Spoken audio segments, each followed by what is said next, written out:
Hər vaxtınız xeyir olsun. Tarix Asan İzahda kanalında hər birinizi xoş gördük. Mən Aytən Əhmədzadə. Bugün MİQ tipli 40 sualın izahına baxacağıq. Sınağın PDF forması Telegram kanalımızda mövcuddur. Açıqlamalar qismindən testi əldə edə bilərsiniz. Birinci sual. Venn diaqramına əsasən uyğunluğu müəyyən edin. Atropatena dövləti, Albaniya dövləti və oxşar cəhət. Paytaxt dəyişikliyi etməsi. Paytaxt dəyişikliyi etməsi yalnız Albaniyada var. Ona görə birdə A olan və yaxud da oxşarlarda A olan, daha doğrusu oxşar bu tərəfdir. Oxşarlarda A olan variantları çıxdıq. Belə olan halda bir dənə D variantını çıxmış oluruq. Davam edirik. Mərkəzləşmiş dövlət olması. Mərkəzləşmiş dövlət olması da sadəcə Albaniyaya məxsusdur. Mərkəzləşmiş dövlət olması sadəcə Albaniyadadır. 2-də B. Ərazisində Kaspi Kadusi tayfalarının məskunlaşması hər ikisinin oxşar cəhətidir. Elin mədəniyyətinin təsirinə məruz qalması hər ikisinin oxşar cəhətidir. Döyüşdə Roma Respublikasına qalib gəlmişdir. Roma Respublika dediyi üçün bu Atropatenaya aiddir, amma Roma İmperiya desəydi bu Albaniya dövlətinə aid olardı. Belə olan halda doğru cavab 1-ə Y, 2-yə AB, doğru cavab B variantıdır. İkinci suala baxırıq. Qədim Hindistan, qədim Çin. Bunlara qarşı mübarizə aparmaq təbii ki, qədim Çindədir. Makedoniya tərəfindən ərazisinin bir hissəsinin işğal edilməsi. Bütünlükdə yox, bir hissəsini işğal edib, bəli, qədim Hindistanın. Barıt və kompasın kəşfi Çindədir. Əhəməni hökmdarının 1-ci Daranın 6-cı əsrdə eradan əvvəl yürüşünə məruz qalmışdı. Monqol və Tibet tayfalarının hücumuna isə Hun dövləti, daha doğrusu Tibet tayfalarının tabe edilməsi Böyük Hun dövlətində Mete xalqanın hakimiyyəti illərinə aiddir. Doğru cavab A variantı. Üçüncü sual. Neçəsi doğrudur? Ərəb xilafəti 7-ci əsr, Böyük Səlcuq dövləti 11-ci əsr. Tiflisin tabe edilməsi hər ikisində də var. 7-ci əsrdə Ərəb xilafətində var 644, 1054-cü ildə isə Səlcuqlarda var. Azərbaycan ərazisinin vassal asılılığına salınması. Bəli, hər ikisində Azərbaycan 7 və 11-ci əsrlərdə vassal asılılığında idi. Şərti torpaq mülkiyyət formaları yaratmaqları. Uc torpaq mülkiyyət formasını yaratdı Səlcuqlar, iqta torpaqlarını yaratdı Ərəblər. Deməli, bu da doğrudur. İqtanın başlıca torpaq mülkiyyət forması olması. İqtanın başlıca torpaq mülkiyyət forması olması sırf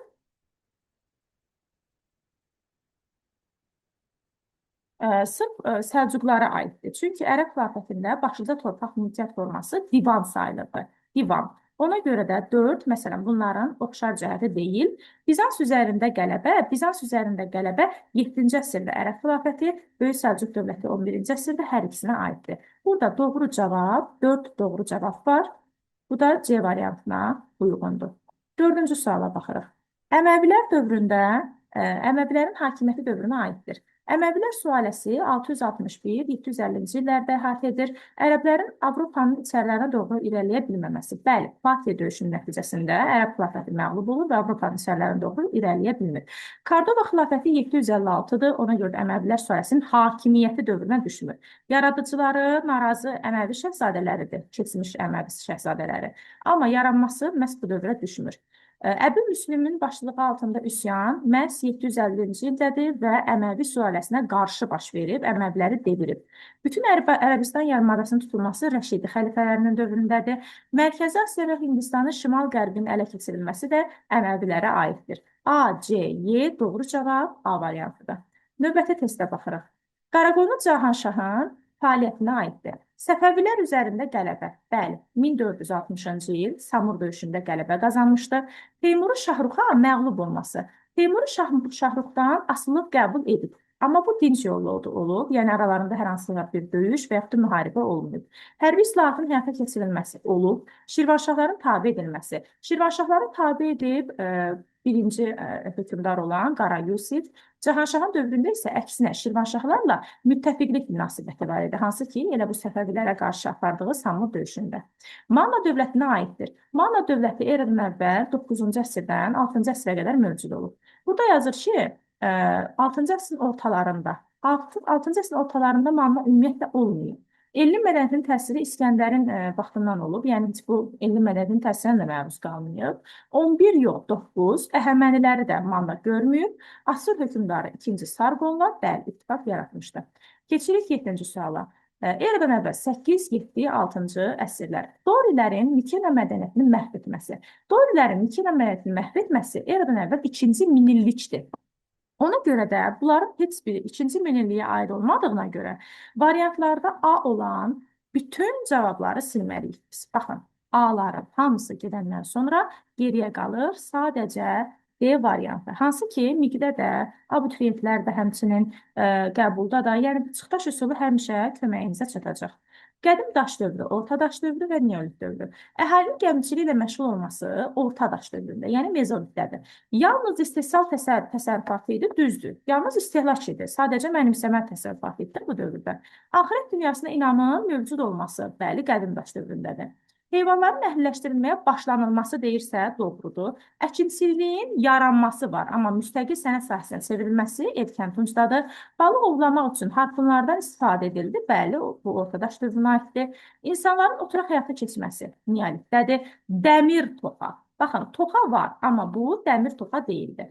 Ovçuluq və yığıcılıq ikinci dərəcəli məşğuliyyət sahəsinə çevrildi. Xeyr. İkinci dərəcəli məşğuliyyət sahəsinə çevrildi. Bu eneolit dövrünə aiddir. Neolit dövrünə aid deyil. Belə olan halda burada doğru cavablarımız 2, 3, 4, 6 və 7 B variantıdır. Davam edirik. Qərbi Avropada ilk feodal dövlətin parçalanması nəticəsində yaranan bu dövlət xalq ilə mübarizədə iri feodallara, ruhanilərə, cəngavərlərə arxalanırdı. Avropada dini müharibədə dinin katolik olmasına baxmayaraq protestant məzhəbini müdafiə etmişdi. Bu, sırf 30 illik müharibə mövzusuna aid olan bir test tapşırığıdır. Hansı ki, söhbət Fransadan gedir. Fransızlar özləri ilə eyni məzhəbə malik olan katolikləri deyil, protestantları müdafiə etmişdi. Və bu da kardinal Rişelyenin dövlətlərarası maraqlar, dövlətlərin özünün suverenliyi prinsipinə uyğundur. Burada da doğru cavab B variantıdır. Davam edirik. Mətn əsasında qədim Misirdə hansı tarixi prosesin baş verdiyini müəyyən edin. Baxın, burada nomlardan bəhs edir. Mətn tam oxumaq lazımdır. Mətni təbii ki, oxuyub sonra nəticə çıxaracaqsınız. Hər nomun hökmdarı istəyirdi ki, zəif nomları özünə tabe etsin. Nomlar birləşdikcə onların sayı azalırdı. Bu nə deməkdir? Yəni, nomların birləşib yuxarı-aşağı padşahlıqlar yaratması deyil. Yuxarı Misir, aşağı Misir. Budur da daha iri siyasi qurumlar şəklində birləşməyə başlayırdılar. Doğru cavab A variantıdır. 11-ci sual. Cahanşah da Əbülasvar Şabur kimi biri yanlışdır. Hərbi islahat keçirtmək hər ikisinə aiddir. Vergi islahatı keçirtmək isə hər ikisinin oxşar cəhəti deyil. Xarici müdaxilə oxşardır, tikinti işləri oxşardır, müəyyən müddət asılıqlı olmaq isə oxşardır. Bunlar Teymurilərdən, Şabur isə Səlcuqlardan. Döyüşlərin xronoloji ardıcıllığı. Əsəd döyüşü 1410, Alaşker 21, Bağdad 1394, Sərdurud isə 1408-ci ilə aid olan döyüşlərdir. Davam edirik. Qaraqoyunlu dövlətinin Teymurilərdən asılı olduğu dövrünə uyğundur.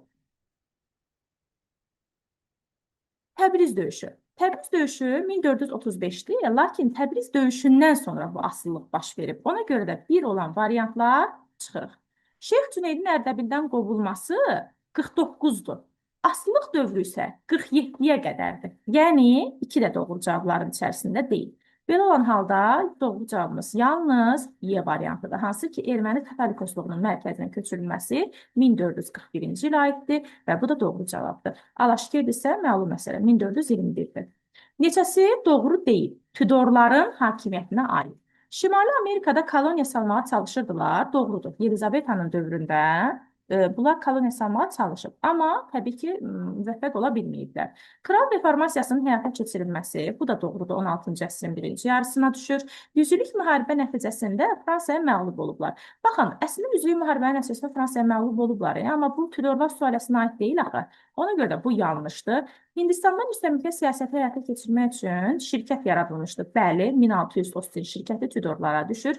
Dünya İnqilabxanası adlandırılması isə bu, yəni Tudorlara aid deyil, 19-cu əsrə aid olan bir hadisədir. Deməli, burada 2 variant səhvdir, o da 3 və 6-cı testlər, suallar. Səbəb-nəticə əlaqələrinin uyğunsuzluğu, məhz uyğunsuzluğunu soruşur. Muş döyüşü, Ağqoyunlu dövlətinin qalib gəlməsi. Dövlət dediyinə görə bu səhvdir, amma bizdən də uyğunsuzluğu soruşur da, ona görə biri götürə bilərik. Ağqoyunlu dövlətinin yaranması Teymurilərin Muğana hücumunun baş verməsi. Bax, Teymurilərin Muğana hücumu var. Bu doğru bir şeydir. Bizdən də uyğunsuzluğu soruşuraq. Ona görə Y2 olan variantları çıxdıq. Bizə doğru cavab, yanlış cavablar lazımdır, belə deyək. Qoyunhisar döyüşü. Trabzon Osmanlılar tərəfindən fəth edildi. Baxın, ikisi də eyni ilə aid olan hadisədir, 61. Lakin bir-birinin səbəb nəticəsi deyil. Qoyunhisar döyüşü 61-dədir. Nəticədə Ağqoyunlular Osmanlılar üzərində qalibiyyət qazandı. Trabzon isə Trabzon imperiyasından olan müharibənin nəticəsində Osmanlıya tabe edilib. Ona görə də bu da yanlış olan bir cavabdır. Bizə də yanlışlar lazım deyil. Ona görə də burada C variantı bizə lazım olan doğru cavabdır. Davam edirik. Uyğunluğu müəyyən edin. Uyğur xaqanlığı, Qaraxanlı dövləti, Qəznəvi dövləti. Böyük xan tərəfindən idarə edilirdi. Satıq Buğra xaqan. Baxın, Satıq Buğra xaqan deyiriksə, normalda Satıq Buğra kimə aiddir? Qaraxanlara aiddir də. Amma İslam dininin qəbul edilməsi 932-ci ildədir. Xaqan titulu isə 942-ci ildədir. Yəni Satıq Buğra İslamı qəbul edəndə hələ xaqan deyildi. Ona görə də cavablarda B variantını harda görürüksə onu çıxmalıyıq. Baxırsınızmı? Doğru cavab elə sadəcə bir dənə variantda qaldı. Diqqətli olmaq lazımdır testlərdə. Davam edirik. Xələclər sülaləsi dövründə Dehli Sultanlığında baş vermişdi. Baxın, xələcləri soruşur. Monqolların hücumlarının qarşısının alınması özü də bir dəfəli yanılıb məmlüklərdən fərqli olaraq Hindistanın cənubu tabe edilib düzdür, Əlaəddin xələcdə. Əmir Teymurun yürüşü 1398-dir, bunlar isə 1320-yə qədər hakimiyyətdə olub. Hərbi xidmət müqabilində hərbiçilərə pul şəklində maaşın verilməsi Əlaəddinin dövründədir, doğrudur. Abbasilər isə bu el tutmuşun dövründədir, yəni məmlüklərdədir. Xələclərin dövründə Abbasi xilafəti yox idi, süqut etmişdi. Doğru cavab 1, 2, 4, Y variantı. Davam edirik 18-ci sual. Alparslan və Məlikşah. Dövlətin paytaxtını köçürtməyi Məlikşahdadır, bir də Toğrula aiddir ümumiyyətlə. Qaraxanların aslı vəzifə salınması və xərac ödəməsi Məlikşahdadır. Alparslan yürüş edir və yürüş zamanı ölür. Yəni bunun ona görə də nəticəsi bizə tam olaraq məlum deyil. Tiflis Ani Qarsın Səlcuqların tərkibində Tiflis Ani Qarsın dövlətə birləşdirilməsi. Bu sırf Alparslanın hakimiyyəti dövrünə aiddir. Orada erməni Abxaz gürcülərin məğlubiyyəti var. Tacirlərin bəzi rüsumlardan azad edilməsi. Tacirlər rüsumlardan azad edildi. Sırf Məlikşahın dövründədir bu. Xorasansa Səlcuqların tərkibində idi. Hətta Toğruldan etibarən Toğrul, Alparslan, Məlikşah üçü də Venn diaqramı kimi düşsə, üçünə dair oxşarlıqdır. 18-də doğru cavab A bəndidir. Baxırıq 19-a. 2-ci Mahmud, 2-ci Əbdülhəmid və uyğunluq. Baxırıq, Rusiya ilə müqavilə, ümumiyyətlə, əksər Osmanlı sultanlarında təbii ki, diqqətli olmaq lazımdır, amma 90%-də Rusiya ilə müqavilə var. Konstitusiya deyiriksə, konstitusiya qəbul edilməsi, konstitusiyalı monarxiyanın hətta bərpa edilməsi, hər ikisi Əbdülhəmidin, üzr istəyirəm ki, Əbdülhəmidin dövrünə aid olan hadisələrdir. Aha, davam edirik. Davam edirik ki, əslində cavab çıxdı D variantı, amma digərlərindən də baxaq. Ümumi əskər yığımında yeni tipli ordu yaradıldı. Bəli, 2-ci Mahmud, məsələn, orada Yeniçəri korpusuna ləğv edir, yeni tipli ordu yaradır. Həmçinin Timar torpaqlarının müsadirə edilməsi, onların əvəzində kompensasiya verilməsi, bəli, 2-ci Mahmuda aid olan hadisədir. 20-ci sual. Xronoloji ardıcılığı müəyyən edin. Eldənizin yeni dövlətin əsasını qoyması. Şəmsəddin Eldəniz 1136-cı ildə öz dövlətinin əsasını qoyur. Kəsranilər sülaləsinin hakimiyyətinə son qoyulması 1382-ci ildir bildiyiniz kimi. Gəncə şəhərinin Monqollar tərəfindən bərpa edilməsi. Tutulması 1235-dir, bərpası isə bundan 4 il sonra, yəni 1239-dadır. Birinci Mənçöhrün Arazın qarşısını bəndlərlə kəsməsi 1030-cu ilə aid olan Slavyanların yürüşündədir. Bu belə. İndi bunu xronoloji ardıcılıq kimi düzdüyümüz zaman birinci 4, 1, 3, 2. D variantı doğru cavab. 20-də cavab D variantıdır. Davam edirik. Sipahilər və tayfinlər sırf oxşar cəhətini soruşur bizdən. Xarici işğalçılara qarşı olmuşdu, doğrudur. Bir də içlərindən bir nəfəri özlərinə hökmdar seçmişdilər. A və Y. Biri Bahadırı seçmişdi, digəri isə konstitusiyanı seçmişdi. 22-ci sual. Viyana Konqresinin qərarına əsasən Rusiyaya verilən ərazilərdir. Viyana Konqresi 1814-15-ci illərdədir. Burada Polşanın bir hissəsi və Finlandiya verilmişdir. Polşa xəritədə 2, Finlandiya isə 1-dir. Ona görə doğru cavab B variantıdır. Uyğunluğu müəyyən edin. Adlı məhkəmələr ləğv edildi, mərkəzləşmiş idarə sistemi yaradıldı. Bu, 1-ci Napoleonun daxili islahatlarının nəticəsindədir. Doğru cavabı müəyyən edin. Pyotrun mədəni sahədə gördüyü tədbirə aid deyil. Rusiyada ilk muzey, bəli, Pyotrun dövründədir. Elmlər Kunstkamera muzeyi, Elmlər Akademiyası Pyotrun dövründədir. Kilsənin dövlətə tabe edilməsi Pyotrun dövründədir, amma mədəni yox, idarə etmədir. Əlifba mədənidir, təqvim mədənidir. Yəni, bunların hamısı əslində Pyotra aiddir. Sadəcə bizdən mədəni tədbir soruşduğuna görə kilsənin dövlətə tabe edilməsini götürə bilmərik. Kral reformasiyasının keçirildiyi ölkələri xəritədə müəyyən edin. İ. İngiltərə, Danimarka, İsveç. İngiltərə 3, Danimarka 1, İsveç 2. Burada işarə edilən 4 rəqəmli ərazi isə İsveçrədir. İsveçrə, yəni bizə lazım deyil. İsveçrə Kalvinizm kilsəsinin belə deyim, hakimiyyətdə olduğu ərazilərdəndir. 26-cı sual. Tiryəkin satışı qadağan edildi 1800. Yaponiyada konstitusiyanın qəbul edilməsi 89. Daha doğrusu 1889. İngiltərədə ikinci parlament islahatı 1867.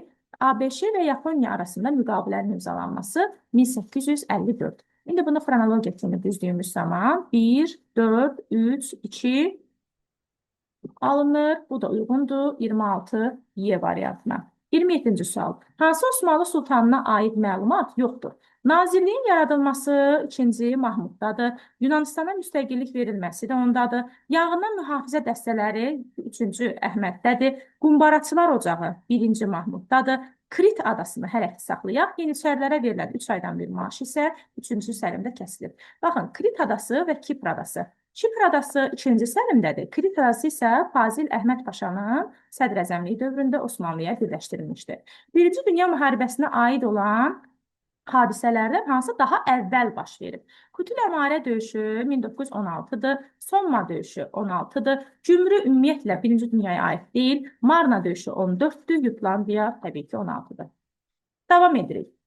29-cu sual. Rusiya ilə baş verən sərhəd müharibəsi dediyinə görə elə birincidən yanlışdır. Ədalət divanının fəaliyyət göstərməsi doğrudur. Gürcü və ermənilərə güzəştlər doğrudur. Xorasanın Şeybanilər tərəfindən tutulması doğrudur. Van hakiminin qiyamı ilə Sərab yox, Amasya sülhü pozulub. Ona görə də 5 olan cavab da yanlışdır ki, onsuz da yoxdur. Molla Həsənli və Niyazabad döyüşlərində Krım qüvvələrinin məğlub edilməsi doğrudur. Həmədan yaxınlığında Rus qoşunlarına məğlub olmaqları, Rus yox, burada Osmanlı qoşunlarıdır. Rəiyyətin vergi borclarının silməsi 2-ci Abbasdadır, 1-ci Abbasda deyil. Rus qoşun 3-cü Abbasda deyil, 2-ci Abbasdadır. Rus qoşunlarının Azərbaycan torpaqlarından tamamilə çıxardılması, bəli, bu 3-cü Abbasın hakimiyyəti dövrünə aiddir. 2, 3, 4, 6 və 9-cu suallar doğrudur. Bu da uyğun gəlir. C variantına. Keçirik növbəti suala. 30. Şimali Azərbaycanda 1847-ci il kəndi əsasnaməsindən fərqli olaraq 1870-ci il əsasnaməsinə aiddir. Dövlət kəndisinə aid edilmirdi. Bu zaten oxşar cəhətdir. Vahid kənd idarələri 1865-dədir. Kəndlərə torpağı satın almaq hüququnun verilməsi, bəli, 1870-dədir. Oradan müvəqqəti mükəlləfiyyətli vəzifə çevrilir. 21-ci əsr Azərbaycan təhsili. PQDK-nın fəaliyyətə başlaması Əbülfəz Elçibəydə olsa da, fəaliyyət göstərməsi hər ikisinə aid oxşarlıqdır. Ona görə də hər ikisi dediyim, yəni Əbülfəz Elçibəy, Heydər Əliyev, Fəthli İlham Əliyev hamısına aiddir. Manatın yeganə ödəniş vasitəsi olması 94 il Heydər Əliyevin dövrüdür. Amma yəni bunun mədəniyyətlə, təhsillə əlaqəsi olmadığına görə iqtisadi sahədədir də bunu götürmürük. Təhsil haqqında qanun İlham Əliyevin dövründədir. Elm haqqında qanun İlham Əliyevin dövründədir. Akademiyanın Milli Elmlər Akademiyası adlandırılması 2001 Heydər Əliyevdir. Metro stansiya açılsa belə, yəni bu da mədəni sahədə olan bir tədbir deyil. Ona görə də 1A, 2A doğru cavab C variantıdır.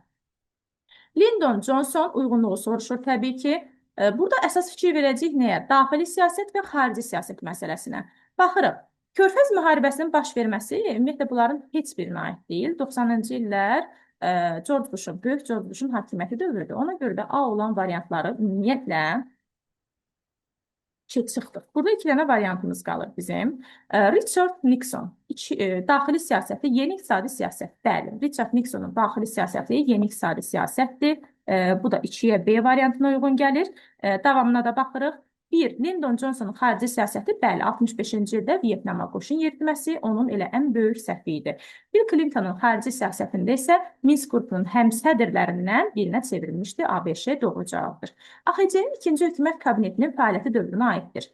Aid deyil, üzr istəyirəm. AXC-nin ikinci hökumət kabineti 1918-ci ilin iyun ayından ta ki dekabra qədər olan fəaliyyət belə deyək, aralıqdadır. Bakı Xalq Komissarlarının milliləşmə dekretlərinin ləğvi oktyabr ayındadır, yəni ikinci hökumətdir. İngilislərə qarşı mübarizə, bəli, ikinci hökumətdə var. Məktəblərin milliləşdirilməsi 18-ci ilin avqustundadır. İngilis ordusunun Bakıya daxil olması da həmçinin avqustda Bakıya yox, ümumiyyətlə Azərbaycana daxil olur. Deztervinin qoşunlar başçılığı ilə, həmçinin noyabrda da Tomsonun başçılığı altında Bakıya daxil olur. Yəni hər ikisində də həm Bakı dövründə, həm Gəncə dövründə İngilis ordusunun Azərbaycana daxil olması var. Amma vətəndaşlıq haqqında qanun 1919-cu ilin avqustu olduğuna görə bu 2 yox, 4-cü hökumətin fəaliyyətinə düşür. 34-cü sual. AXC, Azərbaycan SSR və Azərbaycan Respublikası. Konstitusiyaya əlavə, ümumiyyətlə AXC-də konstitusiya olmuyor. Konstitusiyaya əlavələr isə həm Azərbaycan SSR-də olub, həm də Azərbaycan Respublikasında olub. Yəni bizdə A variantı olmalıdır. Keçirik. A-la B-ni çıxdıq. Hərbi və siyasi ittifaqı nəzərdə tutan müqavilənin imzalanması. Bizdən ölkə soruşmur da. Yəni bu üçünə dair olan cəhətdir. Hər üçündə də 4-ə yazaq bunu. Hər üçündə də belə deyək, qonşu dövlətlərlə, ümumiyyətlə nəinki qonşu, elə başqa ölkələrlə də hərbi və siyasi ittifaqlar imzalanıb. Azərbaycanın tarixi yer adlarının bərpa edilməsi hər üçündə də var. AXC-nin dövründə Yelizavetpol Gəncə, SSR dövründə 89-cu ilin dekabrın 30-da Kirovabad Gəncə, Azərbaycan Respublikası ilə ən sonlardan götürək 2023 antiterrordan sonra Xankəndinin tarixi adı bərpa edildi. Deməli, oxşar cəhət BC, əslində elə cavabımız çıxıb, amma gəlin ətraflı baxaq qalanına da. Ərazilərin qonşu dövlətlərə güzəştə gedilməsi, bəzi ərazilərimiz həm AXC-də, həm Azərbaycan SSR-də güzəştə gedilib təəssüf ki. Xocalının azad edilməsi isə Xocalının azad edilməsi müasir Azərbaycan Respublikası və AXC-nin oxşar cəhətidir. 1920-ci ildə AXC-də Aktiv döyüşlərində, Aktivin əvvəllərində Xocalı, Şuşa, Əsgəran ərazisində döyüşlər baş verib, orada Xocalı azad edilib. Azərbaycan Respublikası da bəli, 2020 döyüşlərində Xocalının bəzi kəndləri, amma ümumilikdə Xocalının işğaldan azad edilməsi isə 2023 antiterror əməliyyatları nəticəsində mümkün olmuşdur. Dunkerk möcüzəsi 1940, xronoloji ardıcılığa baxırıq. Polad faktı 39, Kursk döyüşü 43, Kaperata döyüşü isə ümumiyyətlə 1-ci Dünya müharibəsinə aid 1917-ci ilin döyüşüdür. Bunları xronologiya kimi düzsək, təbii ki, 4, 2, 1 və daha sonra 3. Uyğun cavab D variantıdır. Keçirik növbəti suala. 36. Xəritədə fərqlənən ərazi haqqında hansı fikir səhvdir? Xəritədə işarələnən ərazi Kəlbəcər ərazisidir. Şərqi Zəngəzur iqtisadi zonasına daxildir. Bəli, Kəlbəcərdən başlayaraq Cəbrayıllar qədər ərazilər Şərqi Zəngəzurdur. Qalanları isə Qarabağ iqtisadi ərazisidir. 1994-cü ilin yanvarında ərazinin bir hissəsi düşməndən azad edilmişdi. Doğrudur. Daha sonra Murovdağ döyüşləri ilə həmin ərazilər itirilmişdi. 10 noyabr birgə bəyanata görə işğaldan azad olunan ilk rayon olmalı idi. Bəli, amma ilk rayon olmur. Çünki orada ermənilər Vardenisin dumanlı olduğunu bəhanə edərək bizdən 10 gün vaxt istəyirlər. İşğaldan azad edilmiş ərazilərdə ilk infrastruktur layihəsi bu Güləbird su elektrik stansiyasıdır və Kəlbəcərdə yox, Laçında, bax bu ərazidə fəaliyyətə başlayıb. BMT də ilk dəfə, bəli, onun işğalı ilə bağlı qətnamə qəbul etmişdi.